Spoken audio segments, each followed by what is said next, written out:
When we want to demonstrate that a treatment causes an observed effect, we can use a matched pairs design. We find the difference between the responses within each pair, and then apply the one sample t procedures to these differences. In this first example, it'll give you a good idea of what we mean by matched pairs. So number one, the before and after weight in pounds of participants on a certain diet are given below. The before and after weight of each participant was recorded under the same conditions. So we have so the first person had a before weight of 205, and that same participant's after weight was 200. And that is what is meant by a matched pair. The before weight of one person goes with that same person's after weight.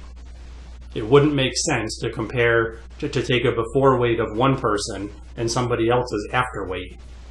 Okay, that wouldn't make any sense. It makes more sense to keep these data values paired.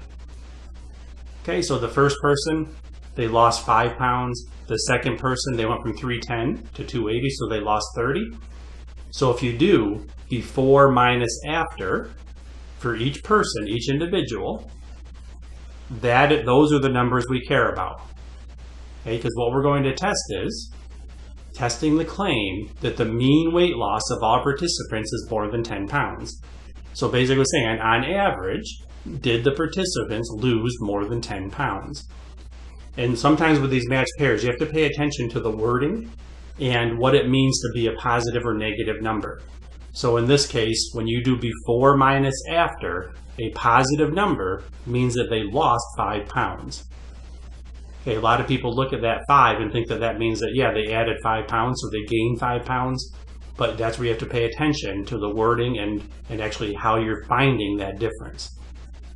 Okay, the negative 5 here, notice that person actually gained 5 pounds.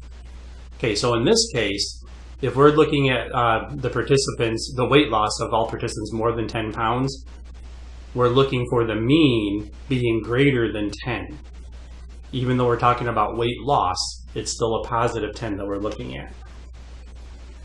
Okay, so once we understand the idea of finding this row of numbers here, the 5, 30, 15, and so on, now it's the same thing as any other hypothesis test or confidence interval. Well, when we're testing a claim, that's hypothesis test. So you create your hypotheses and create your rejection region with alpha equals 0.01 in this case. Okay, so if you need to pause the video, go ahead, but I'm going to uncover that part of it now.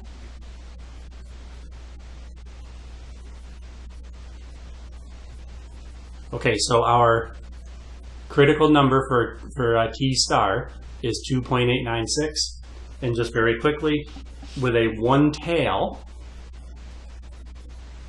of 0.01 area and 8 degrees of freedom, because that's 9 minus 1, gives you 2.896. Okay. Now I already have the test statistic written in there, but just ignore that for a minute. But right now, we have our rejection region set up for HO.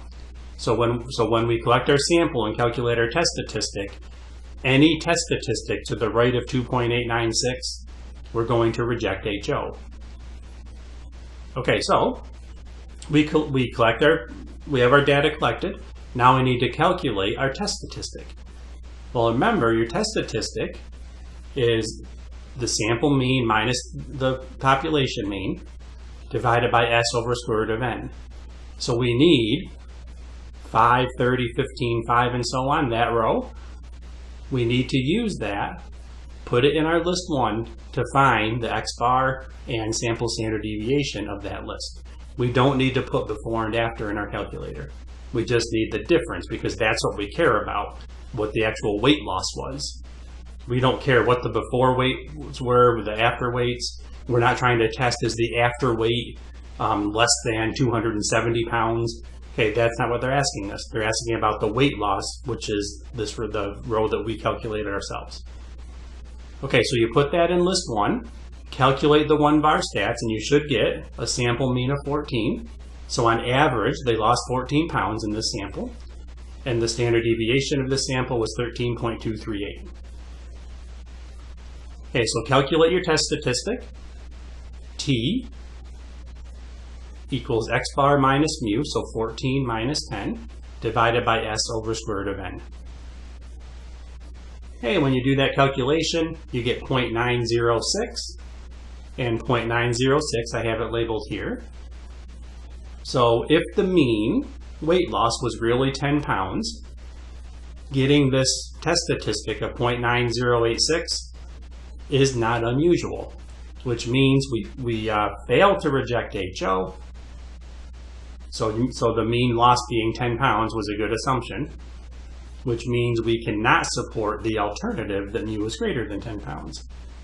Okay, so there is not evidence to support the claim that the mean weight loss is more than 10 pounds. Okay, going on to the second example.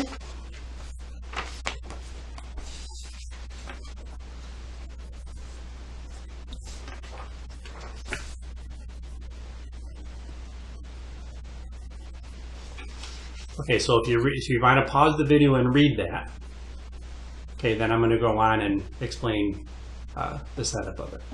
Okay, so pause the video, take a second and read that, and then press play. Okay, so they're asking us, is there evidence to suggest the hotel managers had a higher score after the training? Okay, so you have to recognize this is another matched pair because we have a before and after. The only difference, though, is they didn't tell us what the before and the after scores were, like the before and after weight loss. They just told us what the difference was. So that first person, that score of 4, what that tells us is when they did the before score minus the after score, they had a positive 4. Okay, so that means that the before score training was higher than the after score training. Okay, which means that that person did worse by 4 points.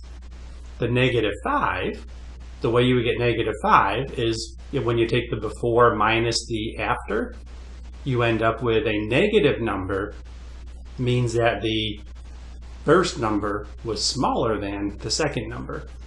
Okay, so to interpret those, remember you have to pay attention to the negative means that they actually improved. Okay, and again, sometimes that seems a little weird to people. Okay, so it looks like the majority of people, there's several negatives in here, so it looks like the majority of people did improve because they have negatives. So let's see if they improved enough to say that it is statistically significant improvement. Okay, so we create our hypotheses. Now notice that there's no alpha value given here. I believe I use 0.05, and generally when they don't give you an alpha value, either 0.05 or 0.01 is a good value to use. That's really up to you. But you should decide that before you actually go any further and collect the data and find your test statistic. Okay, you should determine your rejection region first. Okay, so we have our hypotheses. Okay, so mu equals 0 compared to mu is less than 0. And this one is a little different too, because when they say, is there evidence to suggest the managers had higher scores after training? Well, you're comparing that to 0. Higher scores, again, meant that you had a negative value. Okay, so remember, negative means they improved. Okay, 0 would mean that they were the same before and after. A positive meant that they had lower scores after the training. Okay, so what I want to know is, did they have higher scores? So is the mean less than 0? Okay, meaning, did they improve? Okay, were the scores higher after training? Okay, and again, that is a little weird to set up. But now that we have, if we use alpha is 0.05, okay, we can find the one tail to be -1.782 in your t-distribution. Now I'm going to assume that you can actually find those by now. If you can't, you need to go back in the videos and watch them. And then you calculate your test statistic. Okay, so your test statistic, okay, once you put these values into list 1 and calculate the 1-bar stats, you get a sample mean of -2.4615, and this sample standard deviation here. Okay, that negative 2.4 tells us that on average they improve, but is it statistically significant improvement? Okay, so find our test statistic by plugging in x bar minus mu divided by s over square root of n, and you end up with negative 2.296. Well, negative 2.296, that's to the left over here. Okay, so if the mean really was 0, so basically saying that the results were the same before and after, then getting a test statistic of negative 2.296 would be unusual. So we are here in the rejection region, so our decision is to reject HO, and if we reject HO, we can support the alternative, which is the claim. So there is evidence to support the claim that the scores were higher after training. Now, why should we regard these results only as rough approximations? This is something that I gloss over a little bit. That's why you need to read the book and pay attention to the details. We are using the sampling distribution of sample means here, the SDSM, and that goes back to the central limit theorem, meaning you had a large enough sample size, so n was greater than or equal to 30, or you started with a normal distribution. Okay, so in these last two examples that we did, this only had 13 values in it, and then the weight loss one I think had 9. Those are very small sample sizes. Okay, so no matter what our sample size is, we can always perform these calculations, but what stock you put into those answers depends on the central limit theorem and if you had a normal distribution to start with or you had a large enough sample size. Okay, so just because you can go through the motions of doing the test, it doesn't mean that your results mean anything. Okay, so we should really look at these as rough approximations because we have a small sample size, and this applies to the last question also, and we don't know whether the improvements are normal to begin with. Okay, if either of those were true, then we could take more stock in our answers. Okay.